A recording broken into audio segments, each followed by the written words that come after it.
ChatGPT появился полноценный поиск. Давайте в этом видео посмотрим, как это работает. Я думаю, смысла нет сравнивать поиск ChatGPT со стандартным поиском от Google либо Яндекс. Поэтому я его буду сравнивать с другим AI-инструментом. Называется он Perplexity. У меня есть на канале подробное видео, подробный разбор по работе с Perplexity. И на мой взгляд, это на сегодняшний день является одним из самых лучших инструментов по поиску какой-то информации в интернете.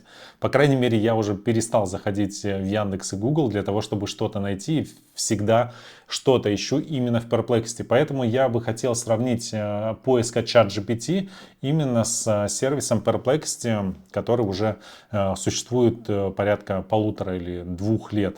Значит, смотрите, чтобы активировать поиск в ChatGPT, нам необходимо просто выбрать в главном меню ChatGPT «Искать в сети», то есть нажать на глобус, и тут же ChatGPT, соответственно, нам предложит информацию, что нам необходимо искать. Также есть возможность, смотрите, ChatGPT, ребята из OpenAI сразу предусмотрели возможность, есть возможность подключить, получить расширение поиска для ChatGPT. То есть мы тут же переходим в зависимости от нашего браузера, в данном случае я использую Google Chrome, и он нам предлагает тут же подключить, соответственно, подключить плагин для Google Chrome браузера. Единственное, если вы находитесь в России и у вас там проблемы с VPN, то есть вы включаете, отключаете VPN, то я бы не рекомендовал использовать вам вот этот вот плагин. Я его себе тоже не ставлю, я лучше, пусть лучше процесс будет чуть дольше, я лучше зайду в ChatGPT, чем, соответственно, вот этот вот плагин будет анализировать, с каких IP-адресов я захожу, и, соответственно, он может заблокировать мою учетную запись. Поэтому я плагин устанавливать не буду и в данный момент не рекомендую ее устанавливать каждому. Я посмотрел несколько обзоров по работе с этим плагином, и там, да, он постоянно определяет IP-адрес. А так как мне иногда необходимо отключать VPN, я бы не хотел, чтобы он определял мой IP-адрес, поэтому я его использовать не буду. И, к сожалению, в этом обзоре я вам его тоже не покажу. Хорошо, значит, давайте сравним, значит, ChatGPT и Perplexity. Какой из инструментов лучше всего находит информацию в интернете? Для поиска я буду использовать несколько промптов, несколько запросов. Если вы хотите получить, соответственно, список всех запросов, всех промптов, которые я использовал либо в этом видео, либо в каких-то предыдущих видео, то я вам рекомендую подписаться на мой телеграм-канал. Ссылка находится под этим видео. То есть под этим видео есть ссылка на мой телеграм-канал. Вы переходите, подписывайтесь. И там есть вся информация о том, как получить доступ ко всем промптам, которые я использую в своем видео. У нас есть огромная база из 10 тысяч различных промптов, плюс есть различные видеоуроки по ChatGPT, по Claude, по Perplexity, по внедрению искусственного интеллекта в свой бизнес, в свою личную жизнь, в свою работу. Плюс есть чат для общения. То есть у нас такое огромное комьюнити по работе с искусственным интеллектом. Ссылка находится под этим видео. Переходите в телеграм-канал, там есть вся информация. Смотрите, буквально недавно вышел подкаст Джо Рогана с Дональдом Трампом. Давайте посмотрим, ChatGPT сможет ли найти этот подкаст. Я ему задаю просто обычный запрос: покажи мне эпизод подкаста Джо Рогана с Дональдом Трампом. Обязательно при поиске необходимо учитывать вот этот вот как бы глобус, да, он должен быть в нажатом состоянии. И смотрите, ChatGPT мне выдал информацию в таком виде. То есть он нам дал ссылку на YouTube. Давайте посмотрим, действительно ли это подкаст Джо Рогана с Дональдом Трампом. Нет, это не подкаст Джо Рогана с Дональдом Трампом. Это, подкаст, но, соответственно, в аудиоформате. Но это не ссылка на основной канал Джо Рогана. Да? Вот смотрите, дальше, значит, мы видим источник информации, то есть откуда он взял информацию о подкасте. И здесь в источнике уже, соответственно, есть ссылка на YouTube подкаст и сам подкаст. Но почему-то вот в первой ссылке он нам не дал подкаст Джо Рогана и Дональда Трампа. И источники, то есть смотрите, да, вот мы открываем источники, он нам тут же рассказывает, какие источники он использовал. Смотрите, в чем здесь прикол. Здесь, скорее всего, проблема в данный момент у ChatGPT точно такая же, которая была изначально в Perplexity. Когда мы задаем запрос на русском языке, то он начинает анализировать именно русскоязычные СМИ. То есть он начинает искать поиск именно на русском языке. В Perplexity тоже в самом начале, соответственно, была такая проблема, и он тоже анализировал источники данных на русском языке, но потом они, соответственно, поправили, и ты можешь в настройках, сейчас в настройках Perplexity уже непосредственно изменить вот language, то есть поиска по какой, по каким, то есть по каким источникам данных он будет, соответственно, искать информацию. Он будет искать на английском языке, даже если вы ввели промпт на русском языке. Но давайте проверим на всякий случай. То есть покажи мне эпизод подкаста Джо Рогана с Дональдом Трампом. И, соответственно, уже сравним. Мне не совсем понравилось. Может быть, кстати, этот подкаст... Рад вас видеть. Одна из вещей, которые Ну, это уже переведенный подкаст, с другой стороны, да, то есть он нам дал ссылку на переведенный подкаст, но не на оригинальный подкаст Джо Рогана с Дональдом Трампом. Значит, Perplexity, посмотрим, как справился с этой задачей. Вот, во-первых, он нам сразу же добавил ссылку на, сейчас посмотрим это, да, на оригинальный подкаст Джо Рогана. И, так, где мне... Вот, на оригинальный подкаст Джо Рогана и рассказал, соответственно, как он искал информацию. Вот YouTube, можем перекликнуть в один клик и тут же перейти. Да, я смотрел этот подкаст, правда, я его посмотрел полностью, здесь он отображает, что не полностью. Да, он дает ссылку уже непосредственно на полноценный подкаст. Дальше, значит, он здесь рассказывает информацию, что 26 октября состоялось историческое трехчасовое интервью Дональда Трампа. Здесь, значит, он пишет 25 октября Дональд Трамп дал интервью Джо Рогану в его подкасте Джо Роган Experience. Эпизод длится около 3 часов, охватывал широкий спектр. Но смотрите, да, вот если сравнивать вот в таком вот виде, да, для начала, то мне больше нравится, по-прежнему нравится больше Perplexity, потому что он дал больше информации, он выделил ключевые моменты интервью, значимость интервью. ChatGPT же просто сказал, что да, было интервью, вот такое оно набрало 20 миллионов просмотров первые 24 часа. Интересно, да? На мой взгляд, Perplexity пока в поиске какой-то информации, которая в данный момент мне необходима, он все же выигрывает. Следующий запрос, который я дам ChatGPT и Perplexity, я хочу узнать, да, какие в рестораны в среднем ценовом сегменте в Москве лучшие, да, и список из 10 ресторанов. И смотрите, да, мне ChatGPT интересно, он мне тут же добавляет. Давайте сразу же, соответственно, отправим этот же запрос в Perplexity, но пока смотреть не будем, посмотрим потом. Значит, в Москве существует множество ресторанов среднеценового сегмента, предлагающих разнообразную кухню и атмосферу. Вот список 10 таких заведений, заслуживающих внимания. Смотрите, он мне тут же показал карту, то есть где эти рестораны, и вот список, да, ну прикольно, интересно, да. То есть здесь написана информация, открыт ли он сейчас, до скольки он работает, закрыт в данный момент, средний чек, можно позвонить на некоторых ресторанах. Ну, на мой взгляд, это как бы круто, прикольно выглядит. Обратите внимание, что средний чек может варьироваться в зависимости от выбранных напитков и блюд. То есть рекомендую заранее бронировать столик, особенно в популярных заведениях.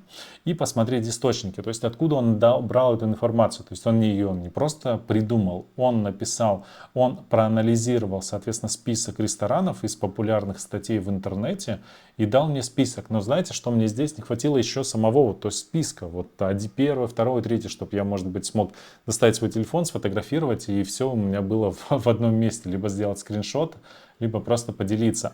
Вот так, вот отдал мне запрос ChatGPT. Давайте посмотрим, что сделал Perplexity.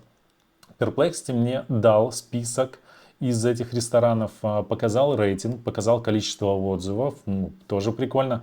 Он также мне расписал, вот показал все это в виде таблицы, значит, ценовой уровень расписал, показал 25 источников, да, которые есть, которые он брал за основу для поиска этой информации. И, соответственно, предложил мне, как всегда, какие-то дополнительные вопросы, что мне очень нравится в Perplexity. И, соответственно, он поговорил о достоинствах, о дополнительных достоинствах каждого заведения. Список ресторанов он дал, но я бы еще хотел, наверное, сюда вот кроме списка, но это уже я, может быть, придираюсь, я бы хотел, соответственно, еще увидеть адреса этих ресторанов.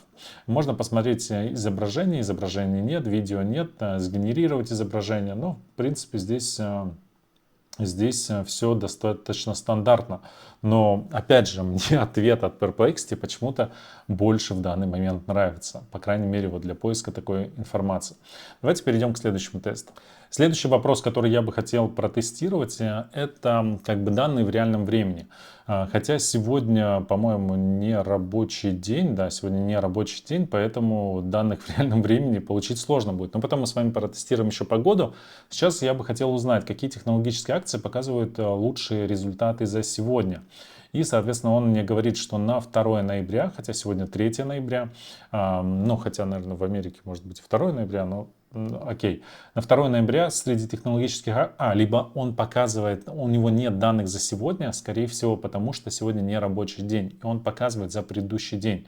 На 2 ноября среди технологических акций наибольший рост продемонстрировала следующая компания: Intel, Amazon, Nvidia, Microsoft. Давайте мы попросим...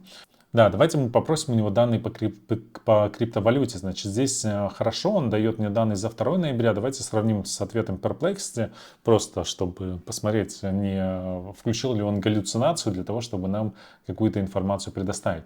Пока я у него спрошу, какая криптовалюта показывает лучшие результаты сегодня, и он мне, по идее, вот он уже здесь пишет, что на 3 ноября. Хорошо, Perplexity нам дает список, да, здесь давайте сравним списки. Intel, цена акций выросла на 7,9 базисных пунктов, но на основе предоставленных данных Nvidia показывает исключительно следующая тенденция. То есть, смотрите, годовой доход, значит, скорее всего, он эти данные взял не... То есть Perplexity, у него в чем есть такая небольшая проблема в данный момент, что он берет результаты не из данных за сегодня, а он за какой-то предыдущий период берет. И смотрите, если мы сравниваем годовой рост, то есть он показывает данные за годовой рост. То есть смотрите, Microsoft, Nvidia, Apple, ChatGPT нам сказал Intel, Amazon, Nvidia. То есть ChatGPT взял за определенный день, а Perplexity, соответственно, взяли за какой-то больший период времени. И из-за этого вот данные, соответственно, разнятся. Но давайте именно вот по криптовалютам сравним, что из них лучше работает. И, соответственно, сравним ответы, уже непосредственно здесь будет лучший показатель.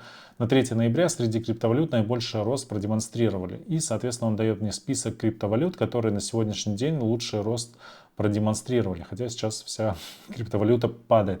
Плюс он показал все это в рублях. Но он, скорее всего, дал данные с CoinMarketCap. Да, CoinMarketCap, там, если идет запрос на русском языке, там также отображается все в рублях. Значит, на основе предоставленных данных, что нам ответил Perplexity? Лидеры топ-5 за 24 часа. Опять же, за 24 часа, не за конкретный день. Биткоин торгуется, эфириум процентным ростом небольшую капитализацию. То есть он нам не дал точные данные, в отличие от того же ChatGPT. Давайте посмотрим, где он. Так, источники он взял здесь.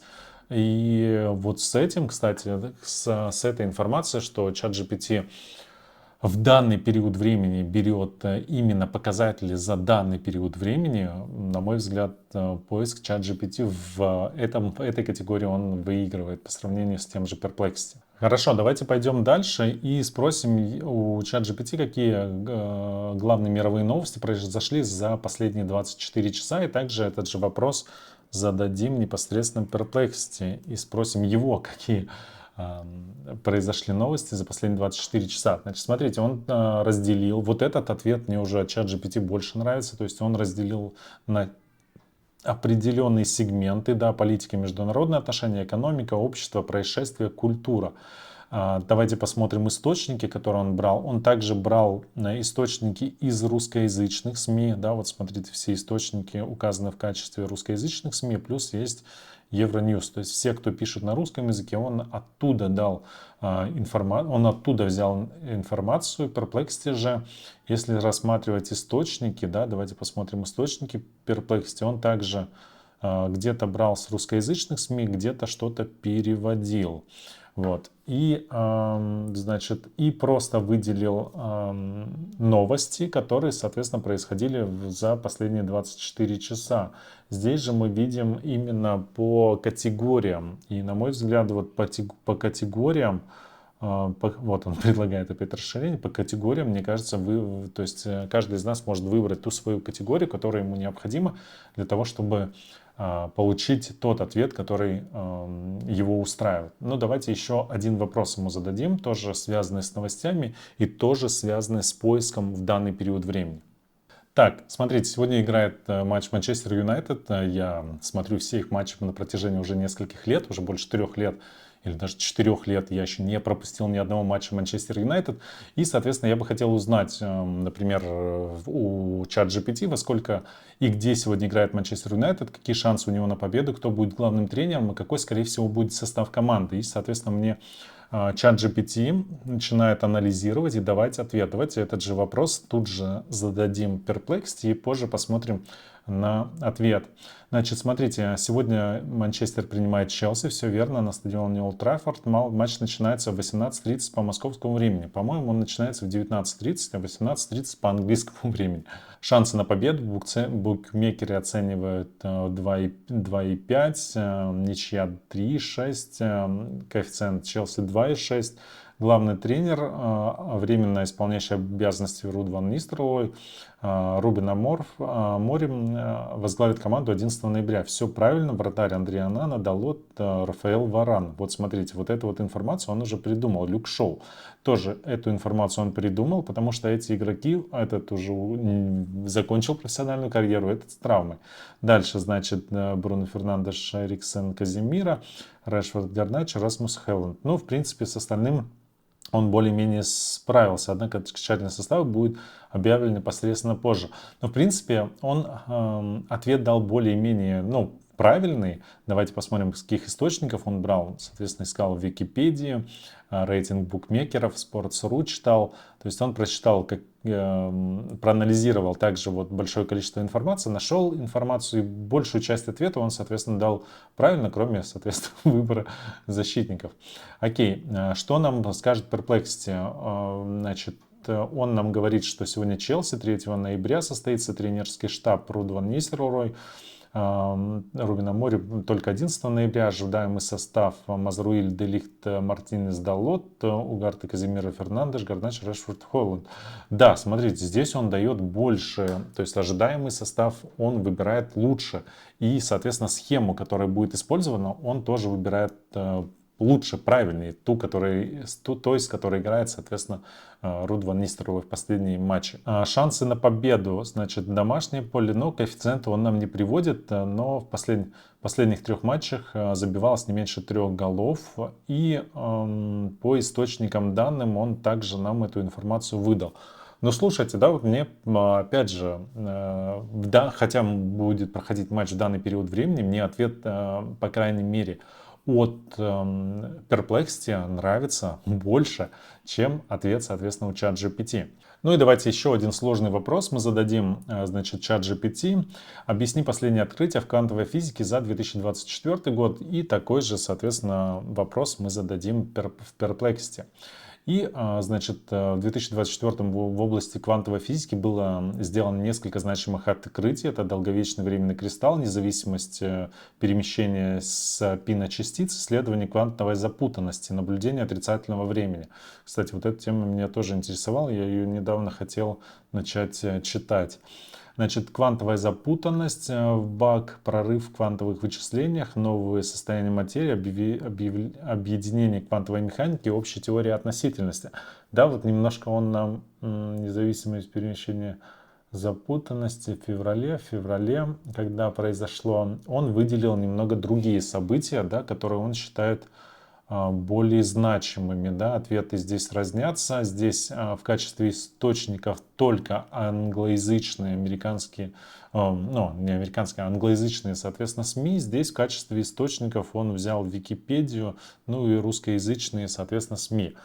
Если говорить в плане, вот, наверное, поиска какой-то информации в мире, на мой взгляд, пока ChatGPT находится вот на начальной стадии поиска информации, но Знаете, что очень классно можно будет, как использовать чат GPT, это когда мы, например, давайте вам тоже продемонстрирую один из вариантов. Если подводить итоги, то, на мой взгляд, Perplexity справляется с запросами и с поиском пока намного лучше у чат GPT. У чат GPT есть, соответственно, какие-то там свои преимущества. Например, в процессе работы, чтобы не переключаться на Perplexity, мы можем просто в процессе работы включить, искать информацию в сети и найти какие-то дополнительные источники и ввести их в свой пост, в свой запрос, либо в свой сценарий и ссылаться на эти материалы. Чат GPT в плане поиска работает пока так же, как работал Perplexity в самом начале его появления, но я думаю, что ребята из OpenAI начнут внедрять какие-то новые инструменты для того, чтобы Perplexity все же не пустить далеко вперед. Что касается Google, да, я, знаете, недавно услышал такую информацию, что сейчас многие компании, технологичные компании, AI-компании будут стремиться именно захватить рынок, тот, на котором сейчас располагается поисковый рынок, тот, на котором сейчас располагается Яндекс и Google.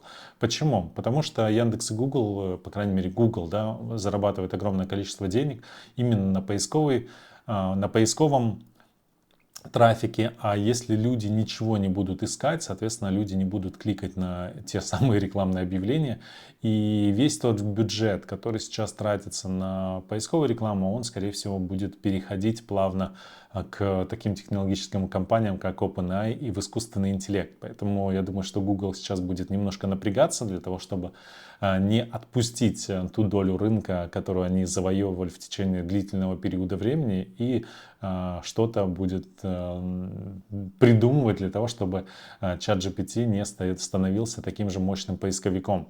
То же самое там Perplexity, да, не становился таким же мощным поисковиком. Я надеюсь, что это видео было вам полезно. Обязательно подпишитесь на мой канал, подпишитесь на телеграм-канал, ссылка находится под этим видео. Поставьте лайк. С вами был Гризуевич. Пока.